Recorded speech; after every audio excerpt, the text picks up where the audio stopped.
എറണാകുളം കളമശ്ശേരിയിൽ കിടക്ക നിർമ്മാണ കമ്പനിയുടെ ഗോഡൌണിൽ വൻ തീപിടുത്തം. ബിവറേജ് ഔട്ട്ലെറ്റിന് പുറകുവശത്തെ കെട്ടിടത്തിലാണ് തീപിടുത്തമുണ്ടായത്. ഇനിയും തീ അണയ്ക്കാൻ സാധിച്ചിട്ടില്ല. 2 വാഹനങ്ങൾ ഭാഗികമായി കത്തി.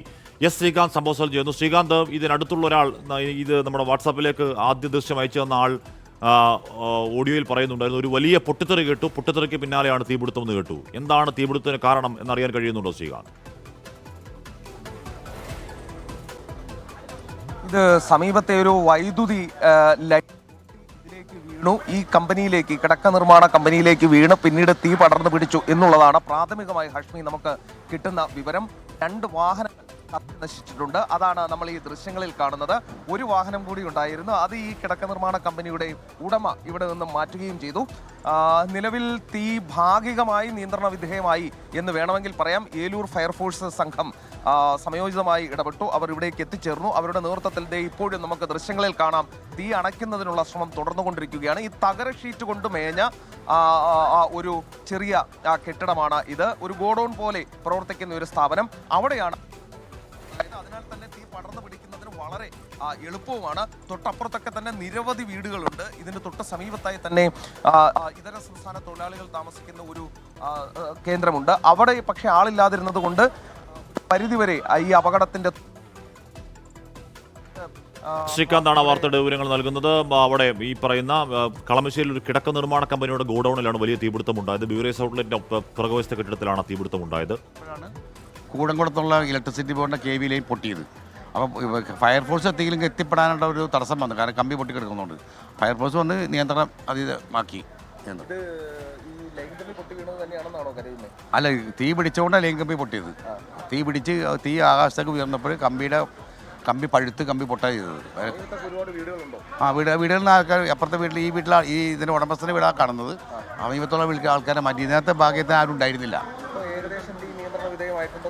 ഏകദേശം മിക്കവാറും പൂർണ്ണമായി നിയന്ത്രണത്തിലായി. ഹാഷ്മി, ഏലൂരിൽ നിന്നും അതോടൊപ്പം തന്നെ തൃക്കാക്കര ഉൾപ്പെടെയുള്ള ഭാഗങ്ങളിൽ നിന്നും ഈ ഫയർഫോഴ്സിന്റെ സംഘം എത്തിച്ചേർന്നു. അവരുടെ നേതൃത്വത്തിൽ ഈ തീ നിയന്ത്രണ വിധേയമാക്കാൻ ഇപ്പോൾ കഴിഞ്ഞിട്ടുണ്ട് എന്നുള്ളതാണ് ഏറ്റവും ശുഭകരമായ വാർത്ത. ഫയർഫോഴ്സ് ഉദ്യോഗസ്ഥർ അല്പസമയം മുമ്പ് ഇവിടെ എത്തിയാണ് ഈ തീ നിയന്ത്രണ വിധേയമാക്കിയത്. 2 വാഹനങ്ങൾ കത്തി നശിച്ചത് നമുക്ക് കാണാൻ സാധിക്കും. യഥാർത്ഥത്തിൽ തീപിടുത്തത്തിന്റെ കാരണം ഇനി വേണം മനസ്സിലാക്കേണ്ടത്. ഒരു വൈദ്യുതി ലൈൻ ഇതിനുള്ളിലേക്ക് പൊട്ടി വീണിട്ടുണ്ട് എന്നും പറയപ്പെടുന്നുണ്ട്. അത് തന്നെയാണോ കാരണം, മറ്റെന്തെങ്കിലും ആണോ എന്നുള്ള കാര്യം ഇനി അറിയാനിരിക്കുന്നു. ഏറ്റവും ഭാഗ്യം എന്ന് പറയുന്നത് തൊട്ട് സമീപത്തേക്കൊക്കെ വീടുകൾ ഉണ്ടായിരുന്നതിലേക്ക് ഈ തീ പടർന്ന് പിടിച്ചില്ല എന്നുള്ളതാണ്. അത് വേഗം നിയന്ത്രണ വിധേയമാക്കാൻ ഫയർഫോഴ്സിന് സാധിച്ചു. ഈ തകര ഷീറ്റാണ്, ഇങ്ങനെ തകര ഷീറ്റ് കൊണ്ട് മേഞ്ഞ ഒരു ഗോഡൌൺ ആണ്. അതിനാൽ തന്നെയാണ് വളരെ വേഗം തീ പിടിക്കാൻ കാരണമായതും. എന്തായാലും തീ നിയന്ത്രണ വിധേയമാകുന്നു. എറണാകുളം കളമശ്ശേരിയിലാണ് കിടക്ക നിർമ്മാണ കമ്പനിയുടെ ഗോഡൌണിൽ വലിയ തീപിടുത്തമുണ്ടായത്. ബിവറേജ് ഔട്ട്ലെറ്റിന് പുറകുവശത്തെ കെട്ടിടത്തിലാണ് തീപിടുത്തമുണ്ടായത്. ഇനിയും തീ അണയ്ക്കാൻ കഴിഞ്ഞിട്ടില്ല. 2 വാഹനങ്ങൾ ഭാഗികമായി കത്തി. വലിയ തീപിടുത്തമാണെന്ന് നമുക്ക് ദൃശ്യങ്ങളിൽ തന്നെ മനസ്സിലാക്കാം. ഒരുപക്ഷെ ഏതാണ്ട് ആ സമയത്തുണ്ടായ ഒരു വലിയ തീ ഇപ്പോൾ ഒരു പരിധിവരെ നിയന്ത്രിക്കാൻ കഴിഞ്ഞെങ്കിലും ഉണ്ടായ തീപിടുത്തത്തിന്റെ ആഘാതം എത്രത്തോളം വലുതാണ് എന്ന് ഈ ദൃശ്യങ്ങളിൽ നിന്ന് നമുക്ക് മനസ്സിലാക്കാൻ കഴിയുന്നുണ്ട്. വാഹനങ്ങൾ കത്തി നശിച്ചിട്ടുണ്ട്. കളമശ്ശേരിയിലാണ് കിടക്ക നിർമ്മാണ കമ്പനിയുടെ ഗോഡൌണിൽ തീപിടുത്തമുണ്ടായത്. ഒരു വലിയ പൊട്ടിത്തെറിയെ തുടർന്നാണ് തീപിടുത്തം എന്ന് ദൃക്സാക്ഷികളൊക്കെ പറയുന്നുണ്ട്. അതായത് അവിടെ തീ പൂർണ്ണമായി കെടുത്താനുള്ള നീക്കങ്ങൾ വളരെ വേഗത്തിൽ നടക്കുന്നുണ്ട്. വളരെ പെട്ടെന്ന് ഫയർഫോഴ്സ് സംഘമൊക്കെ എത്തി തീ അണയ്ക്കാനുള്ള ശ്രമം നടത്തുകയും തീ ഏതാണ്ടൊക്കെ നിയന്ത്രണ വിധേയമായെങ്കിലും